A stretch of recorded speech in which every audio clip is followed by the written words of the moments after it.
tonight. His Majesty chose part of a cabinet meeting and vows a tough response to any attempt to destabilize the country.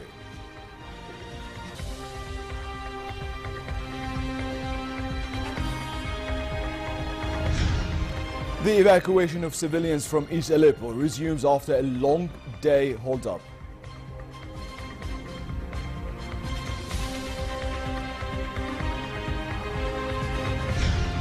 Jordan and Japan sign a soft loan that will help the kingdom face the challenge of hosting a large number of Syrian refugees.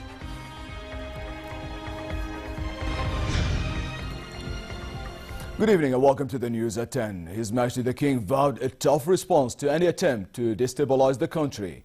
Chairing part of a cabinet meeting at the National Center for Security and Crisis Management, King Abdullah stressed support for security agencies for their efforts, which all Jordanians are proud of. He pledged to continue the work with all strength and sustain momentum at all levels to achieve the national interest. The King also stressed cooperation between the government and the parliament. Referring to the security operations in Karak, His Majesty said he is proud of the courage of public security and gendarmerie forces who had put their lives in harm's way to protect citizens and bring the attackers to justice. The King expressed his condolences over the public security and gendarmerie personnel and civilians who fell as martyrs. He also spoke of the citizens' sense of citizenship and stressed cooperation between the people and security agencies to enable them to fully carry out their tasks. His Majesty also spoke about a responsible media and the need to continually update them to stop the publication of false information and misleading rumors. Life is back to normal in the southern city of Karak, a day after security forces raided a hideout of armed fugitives. 4 security men, 3 members of the gendarmerie and a public security officer were killed in the raid on the house in which a gunman was killed and another was arrested. The commercial district of Karak and the vicinity of the tourist attraction of Karak Castle are again bustling with shoppers. Residents in the area said the vicious attack by a gang of outlaws would embolden them to rally behind security forces to defend the country. Shop and bazaar owners at the Crusader Karak Castle said they are back to business this morning. They praised security forces for their response and heroism to thwart the designs of the misled terrorist gang that sought to intimidate the city and destabilize the country. Director of Tourism in Karak, Jafar Shhade, said the situation is back to normal and souvenir shops around the Karak Castle are back to business. Jordanians from all walks of life expressed their outrage at the deadly terror attacks as rallies were held across the kingdom in support of security agencies. Clashes between Turkish-backed Syrian rebels and Daesh terrorists intensified around the northern city town of Al-Bab. 4 Turkish soldiers and more than 40 terrorists were killed.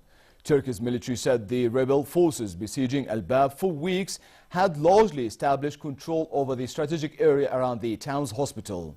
Turkey's military was pressing on with the operation after its foreign minister and his Russian and Iranian counterparts said in Moscow that they were ready to help broker a deal to end Syria's war. Buses carrying Syrian civilians and fighters began leaving the enclave after being stalled for a day. This report has more. Closing in on Aleppo's last rebel enclave, an emboldened Syrian army is warning insurgents it's poised to enter their area, telling them to speed up evacuations. It comes as advances are made off the battlefield. Ministers from Russia, Iran and Turkey adopting a so-called Moscow Declaration Tuesday, setting out principles for a peace deal. It also helps cement Russia's growing influence in the region and strengthens ties with Tehran and Ankara despite the murder Monday of Russia's ambassador in Turkey. Last week, Russian President Vladimir Putin said he was working with his Turkish counterpart to organise fresh Syrian peace talks without the involvement of the US or United Nations. Until then, the situation for Syria's civilians is bleak. Thousands are still trying to leave the bombed-out, freezing ruins of eastern Aleppo. Turkey says 37,000 people have been evacuated from the besieged territory as part of a ceasefire deal to end fighting in the city. The Red Cross put their number much lower. A rebel official told Reuters on Monday only half of those who wanted to leave actually had. A top U.S. general in the international coalition backing Iraq said Iraqi forces battling to retake Mosul have entered a planned operational refit.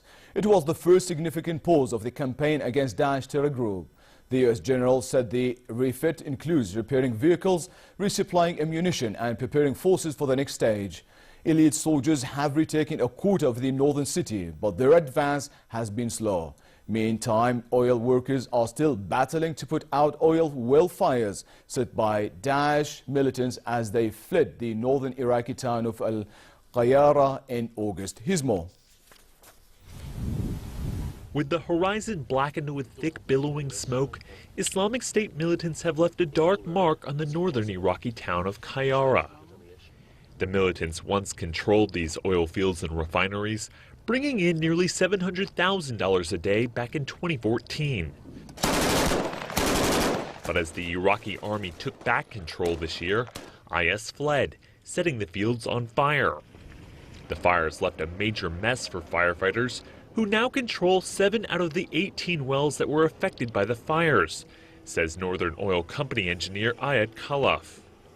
An oil well fire is unlike anything else. Once it erupts in an uncontrolled explosion, it turns into a natural force, so it is difficult to overcome. It is not like a normal fire. But with the militants gone, Khalaf says they're making progress and working as fast as they can.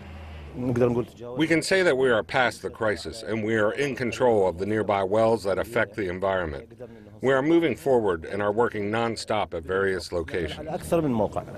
Non-stop work that firefighters and officials hope will bring clear skies back to Qayara soon. Back here at home, Jordan and Japan signed a soft loan of $254 million to boost the kingdom's financial situation and support development policy to revamp public services. The agreement was signed by Minister of Planning and International Cooperation Imad Fakhuri and Japanese Ambassador Sauchi Sakuri and Chief Representative of the Japan International Cooperation Agency in Amman. The minister praised Tokyo for its continued aid and understanding of the economic and social challenges facing the kingdom, which hosts 1.4 million Syrian refugees. The Japanese ambassador said his country will continue support and boost relations with the kingdom. Official figures show that Jordan had received over $1 billion in Japanese aid since 1999, 491.2 million of which are grants and the rest as soft loans. The hunt is on for a new person in connection with the Berlin Christmas market attack that killed 12 people and injured 48. The search was launched less than 24 hours after an initial suspect was released. The German Interior Minister said after a crisis meeting with the country's chief prosecutor and the head of the Federal Criminal Police that the suspect is being hunted down. A German newspaper said a Tunisian man who German police suspect of involvement in Monday's attack had been in contact with the network of a leading militant ideologist known as Abu Wala. The newspaper said the Tunisian had applied for asylum and been granted a residency permit. The attack prompted stepped up security across Europe.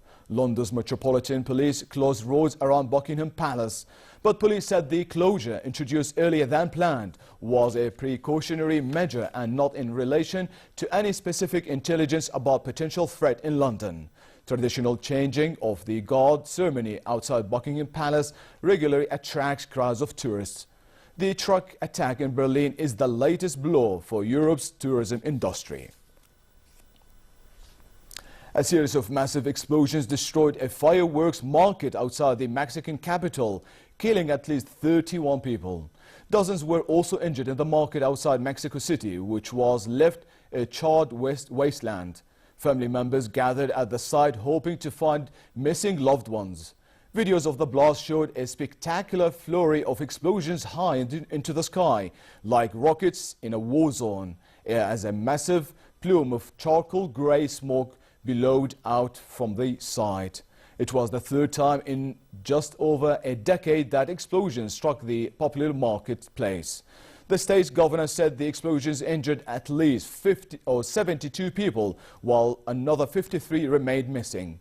The Federal Attorney General Office opened an investigation, saying that 6 separate blasts kicked off the destruction.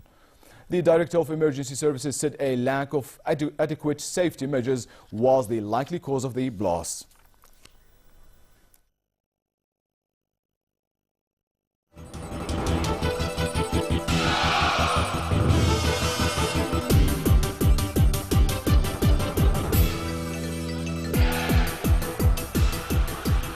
Two-time Wimbledon tennis champion Petra Kvitova faces around 6 months out of the sport while her playing hand wounded in a knife attack. Kvitova was injured yesterday when she fought off an intruder in her apartment in the Czech Republic. Her spokesman earlier described yesterday's near 4-hour operation as a success and said Kvitova's mood was optimistic. Women's Tennis Association suggested her future in the sport was uncertain.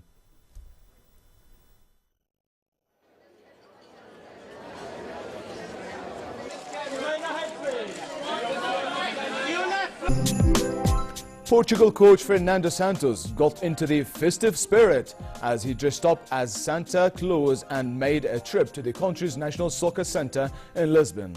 Santos, who led Portugal to Euro 2016 success in July, gave the members of the staff a hug and a present, a replica of the European Championship trophy. Santos finally reveals himself at the end when he takes off his beard and glasses when in the safety of his office.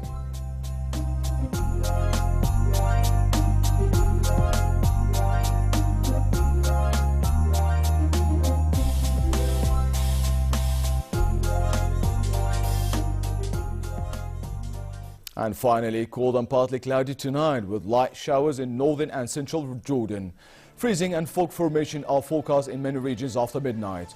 Tomorrow it will be cold in the hilly areas and eastern plains with a high of 11 degrees in Amman and relatively cold in the Dead Sea and in the Jordan Valley. Winds will be southwesterly moderate. The Gulf Aqaba should expect a pleasant day tomorrow with clouds appearing at high altitudes, northerly winds and calm seas. Next are the lows and highs for tonight and tomorrow.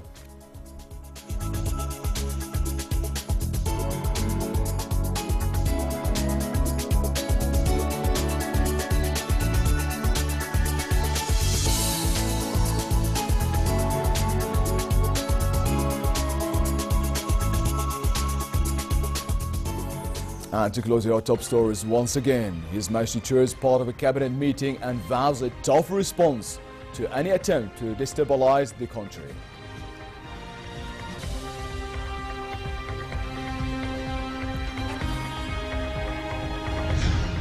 The evacuation of civilians from East Aleppo resumes after a day-long hold-up.